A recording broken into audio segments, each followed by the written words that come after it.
E por falar em coisas que só o Brasil tem, a Justiça de São Paulo determinou que a prefeitura da capital altere nomes de ruas e espaços públicos que homenageiam figuras relacionadas ao regime militar.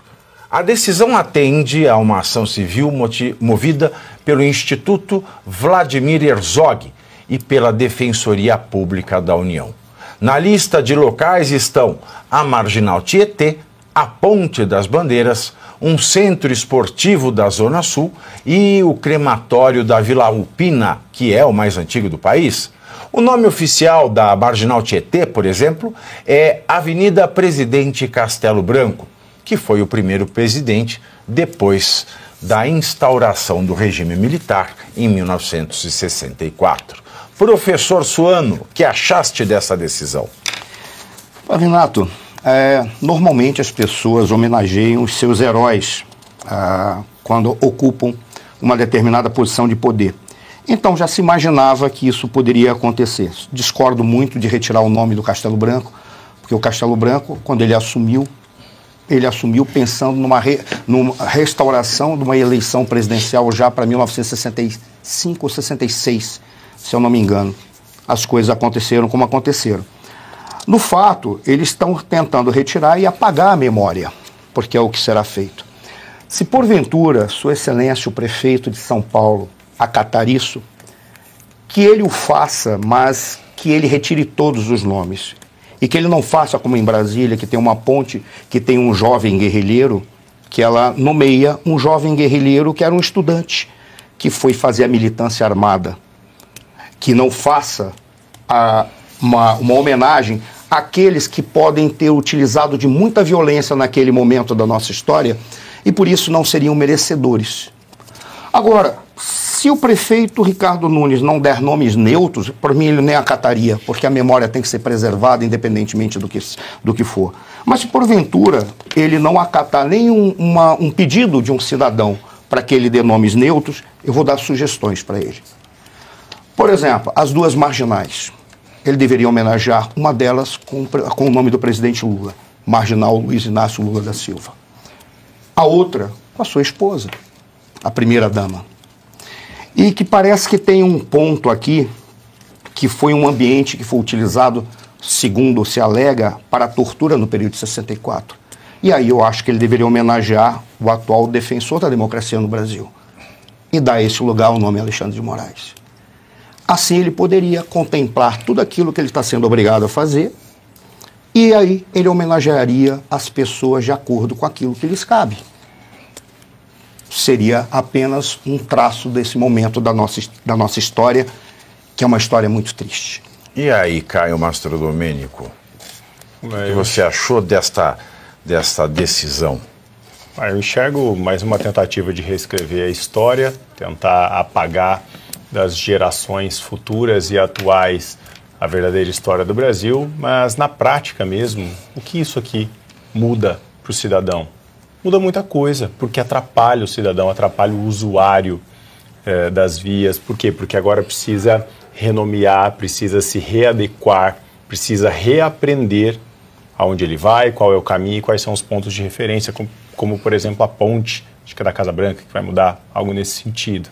Então isso só vem para atrapalhar e para sinalizar aí qualquer tipo de, enfim, virtude que eles possam desejar. Agora, o que é curioso é que se de fato há essa tentativa de reescrever a história, vamos reescrever a história de todo mundo, né? Vamos começar também a apagar ou mudar o nome da Rua Dilma Rousseff, em Santo Aleixo, Jaboatão dos Guararapes. Vamos também mudar a Avenida Marisa Letícia Lula da Silva, em Jacarepaguá, e tantas outras aí que foram dadas em nomes tão polêmicos e que fizeram tão mal para o nosso país. Luiz Arthur Nogueira, que bela ajuda, hein, que a Justiça está dando para o desenvolvimento de São Paulo.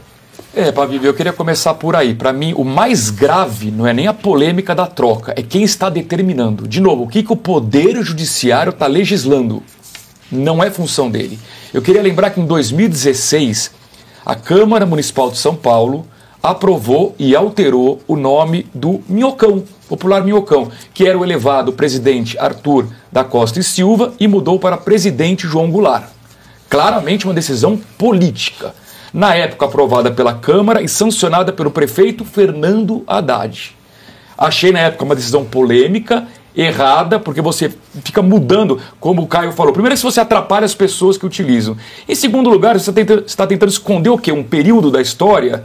Eu acho que se o objetivo é esse, é pior ainda. Se você quer mostrar que aquele período você não concorda com ele, você tem que deixar o nome, para que uma criança pergunte quem foi essa pessoa, e você explica quem foi essa pessoa. Então, até porque é uma coisa horrorosa aquele Minhocão. Quem fez foi o Maluf, acabou com o mercado imobiliário dos prédios que são ali. Exato. E as pessoas continuam chamando de Minhocão. Não, mas lembra quando o Dória foi candidato a governador? Que a Bia Dória falou que ela nunca tinha visto o Minhocão.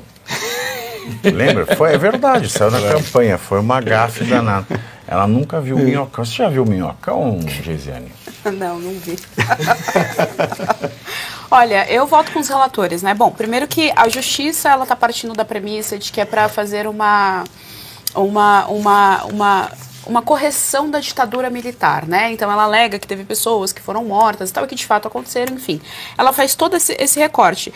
Ela não tinha, então, um momento pior para falar isso. Porque se a Justiça de São Paulo está tão preocupada com ditadura, por que ela não abre a boca para falar a respeito do que os juízes do STF fazem no nosso país? Então é uma coisa completamente contraditória, não tinha momento pior para ela fazer esse tipo de reivindicação.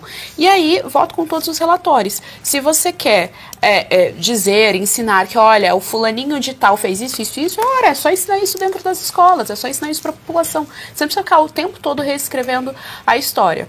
E aí é muito mais uma marcação política territorial, né, de colocar ali o nome da rua e criar um imaginário, do que uma preocupação de fato com a ditadura, porque a gente vive numa ditadura e tem preso político. Nesse exato momento a Justiça de São Paulo está falando. Nossa, muito mais do que o regime podia sonhar. Mas a diferença de 64 para agora é que em 64 os guerrilheiros queriam tomar o poder para destruir a democracia. Agora eles estão no poder para destruir a democracia. Caio, posso fazer um comentário? Claro. As pessoas, quando estudam 64, elas observam a partir da leitura dos professores de história que não tem nenhuma preocupação em falar a história, relatar a história tal qual aconteceu. 64 não foram 200 anjos que caíram do céu intencionados em fazer o mal para a sociedade. Ele foi uma consequência de um conjunto de erros que estavam acontecendo e os militares foram colocados no bojo. Ali eles vieram, por exemplo, o caso do Castelo Branco, ele veio da Escola Superior de Guerra porque eles queriam alguém que defendia a democracia. E essa é a razão pela qual o Castelo Branco assumiu, sem saber que ele ia assumir a presidência da República naquele momento, e ele queria a redemocratização. O endurecimento do regime foi acontecendo por causa da forma como foi se dando a oposição.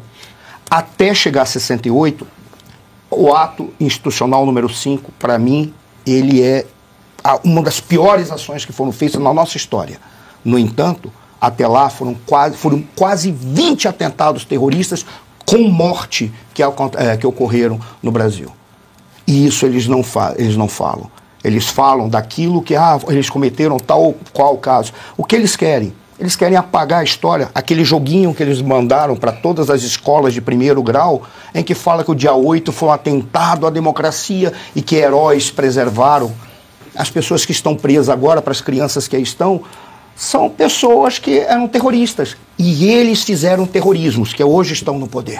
Tá? Alguns deles são responsáveis, sim, pela morte de pessoas e poderiam ser ditas como assassinos. Mas não, sequestro, tudo o que fizeram. Salta banco. Eles não falam, por exemplo, dos justiçamentos que eles faziam. Porque eles não pegavam apenas a direita, eles pegavam aqueles que eles consideravam que não tinham sido suficientemente duros ou os traíram. E eles eliminaram, peguem todos os depoimentos do Cabo Anselmo, peguem os depoimentos do Jairo, esqueci o nome do Jorge, termina com Jorge, que foi candidato à presidência da República, peguem os depoimentos deles.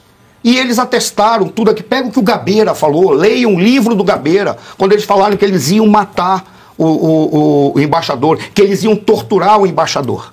Por que não leem isso? O problema é que eles não querem pacificar o país. Eles querem manter a polarização para destruir todo um segmento que poderia fazer uma interlocução e que não gosta de violência. Estão apagando, vão apagar os militares, vão apagar todo mundo e vão colocar o país no lixo. Só tem um detalhe, eu encerro, Pavinato. Aqueles que acham que ao apagarem os militares ou reduzirem os militares, vão retirar os militares da política, há 4 modelos de relações civis e militares. Uma delas é a chamada comunista segundo Alfred Stepan. Esse é o grande problema. E aí eles vão criar um exército deles, que esse não vai ter pena. É a coluna Prestes. A coluna Prestes. Vai ter uma nova coluna Prestes. E aí ninguém vai segurar.